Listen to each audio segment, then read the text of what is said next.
পূজার ফুল দেয় সে সকলকে। আমার দুর্গা আসে না বাপের বাড়ি, বাহনে চড়ে দেবী পক্ষে। আমার দুর্গা নাহাজ বাহিনী সে বড় একা, আমার দুর্গা লুকিয়ে ফেলে চোখের জল।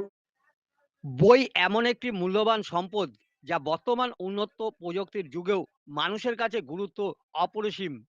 ঘরে বসে বই পড়ে পৃথিবীর বহু ঘটনা, এমনকি একাধিক অজানা তথ্য জানতে পারা যায়। সময় কাটাতে বই মানুষের আজও চিরসঙ্গী। এখনো বহু বইপ্রেমী মানুষ রয়েছে আমাদের শহর ও গ্রামের চারপাশে। সেই বইপ্রেমী মানুষের কথা মাথায় রেখে হরিঙ্গাটা বিরোহী মন্মথ রায় স্মৃতি পাঠাগারে ৩টি বইয়ের প্রকাশ করলেন বিশিষ্ট অধ্যাপক ও আইনজীবী দিলীপ রায়।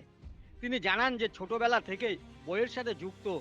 এরপর অধ্যাপনা ও আইনজীবী কাজের মধ্যে থেকে বহু ছোট বড় ম্যাগাজিন তিনি লিখেছেন। এছাড়াও বিভিন্ন কর্মকাণ্ডে জড়িত থাকার কারণে সময় হয়ে ওঠেনি বই লেখার। বয়সের কারণে কাজের চাপ কিছুটা কমায় বই লিখতে শুরু করলেন দিলীপবাবু।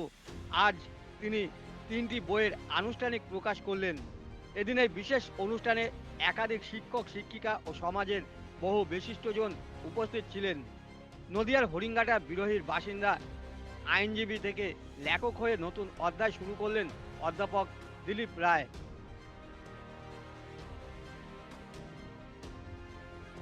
যে যখন কোর্টের মধ্যে থাকি তখন আইনের কথা চিন্তা করি, বাইরে তো প্রচুর সময়, অভিজ্ঞতাও আমার প্রচুর। সেইটাকে মূলধন করে অনেক দিন ধরেই লিখছি।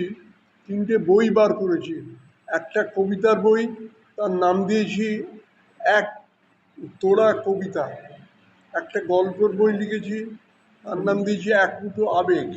আর একটা খুব সকলেই খুব প্রশংসা করেছে আমার বইটার, সেটা হচ্ছে একটা ইন্ডিয়ান ওমেন, অর্থাৎ ভারতবর্ষে মহিলাদের অবস্থা নিয়ে আমি একটা তথ্যমূলক এবং এটা থিসিস পেপার বলা যেতে পারে, আমি একটা লিখেছি, তার নাম দিয়েছি ইন্ডিয়ান ওমেন।